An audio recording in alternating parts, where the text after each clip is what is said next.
అరే ఏంట్రా ఇది? ఇంకా సబ్స్క్రైబ్ చేసుకోలేదా? సబ్స్క్రైబ్ చేసుకుని ఆ బెల్ ఐకాన్ కొట్టండి. ఈరోజు చాలా కామెంట్స్ అయితే రావడం జరిగింది. AP inter supplementary hall tickets ఎప్పుడు వస్తాయని. ఎందుకంటే మనకి ఇందాకే ఈరోజు రీకౌంటింగ్ రీవెరిఫికేషన్ పరీక్షా ఫలితాలు అయితే రావడం జరిగింది. చాలా కామెంట్లు సప్లిమెంటరీ హాల్ టికెట్స్ ఎప్పుడు వస్తాయని. దాని గురించి మీకు ఈ వీడియోలో డీటెయిల్గా చెప్తాను. మెయిన్గా మనకి స్క్రీన్ మీద చూస్తున్నారు కదా, ఇది ఒక స్టూడెంట్ హాల్ టికెట్ అన్నమాట. మన సప్లిమెంటరీ హాల్ టికెట్స్ కాలేజీలో అయితే వచ్చేసింది. ఫస్ట్ కాలేజ్ ప్రిన్సిపల్ లాగిన్లు అయితే ఉన్నాయన్నమాట. మీరు చదివిన కాలేజ్లో హాల్ టికెట్స్ అయితే ఇష్యూ చేయడం జరుగుతుంది. కానీ మనకి ఇంకా ఆన్లైన్లో అయితే రాలేదన్నమాట. మనకి ఆన్లైన్లో 1 or 2 డేస్లో కన్ఫామ్గా రిలీజ్ చేస్తారు. ఎందుకంటే ఇదివరకు రిలీజ్ చేయాలన్నా రీకౌంటింగ్ ఫలితాలు అయితే రావాలి. ఇప్పుడైతే వచ్చేసినాయి. దానికి ఎలాంటి అడ్డైతే లేదన్నమాట. సప్లిమెంటరీ హాల్ టికెట్ రిలీజ్ చేయడమే లేటు.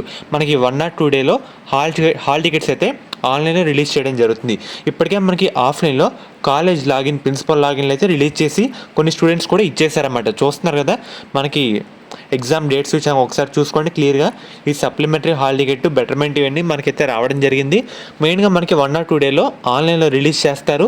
అంతగా వద్దు టైం నాకు వెంటనే కావాలనుకుంటే మీరు చదివిన కాలేజీలో వెళ్ళి తీసుకోండి. ఎందుకంటే ప్రిన్సిపల్ లాగిన్లు అయితే మనకైతే రిలీజ్ చేయడం జరిగింది. సో ఇదైతే గుర్తుపెట్టుకోండి.